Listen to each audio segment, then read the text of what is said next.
सुप्रभात बच्चों, आ गए आप। कैसे हैं? आशा है आप सभी स्वस्थ और खुश होंगे। बच्चों, आज के इस वीडियो में आप सभी का स्वागत है। इतने दिन से आप रिमझिम की कहानी और अभ्यास आदि पढ़ चुके हैं। चलिए आज पुनः हम व्याकरण का एक नया विषय लेकर आपके सामने उपस्थित हुए हैं। बच्चों, इस विषय को आप हमेशा की तरह मेरे इस गीत की पंक्तियों से जान लेंगे। ठीक है?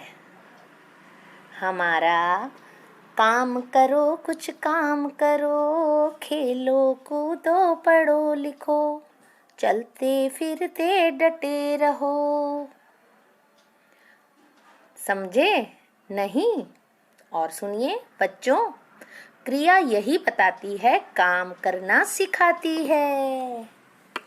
इस ऊपर की पंक्तियों में खेलो कूदो पढ़ो लिखो चलते फिरते, ये सब क्या है बच्चों? ये वे शब्द हैं जो हमें बताते हैं कुछ क्रिया हो रही है। ठीक है? तो हमारा आज का विषय है बच्चों क्रिया और उसके भेद। ठीक है बच्चों, चलिए अब हम और जानते हैं ये बच्चे क्या चिल्ला रहे हैं, जरा देखें। दौड़ना, नहाना, चलना, बैठना, उदय अस्त, तैरना, घूमना, गाना, पीना, रहना। अरे बाबा, इतनी सारी क्रियाएं। देखा, ये बच्चे भी बहुत खुश हैं। ये सब समझ गए हैं कि क्रिया क्या होती है। जिन शब्दों से, चलिए इसकी परिभाषा के द्वारा हम जान लेते हैं बच्चों। जिन शब्दों से किसी काम के करने या होने का पता चलता है उन्हें क्रिया कहते हैं। आशा है आप भी इनके साथ बहुत मजे लेकर पढ़ रहे होंगे बच्चों।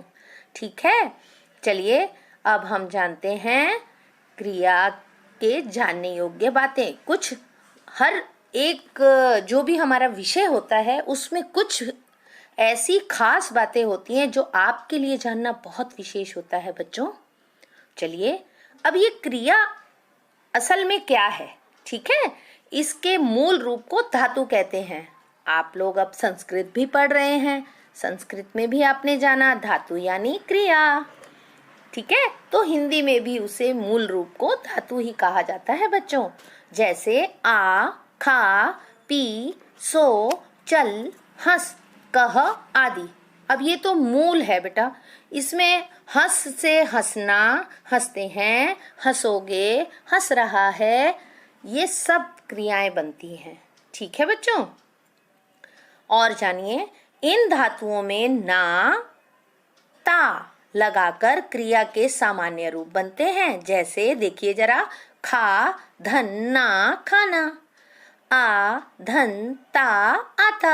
और जानते हैं बच्चों, जो हम वाक्य बोलते हैं ना बच्चों, उसके अंत में जो था, थे, थी और हैं तथा होगा, होगी आदि, ये भी क्रिया शब्द ही होते हैं बच्चों। जैसे एक उदाहरण के द्वारा देख लीजिए बच्चों।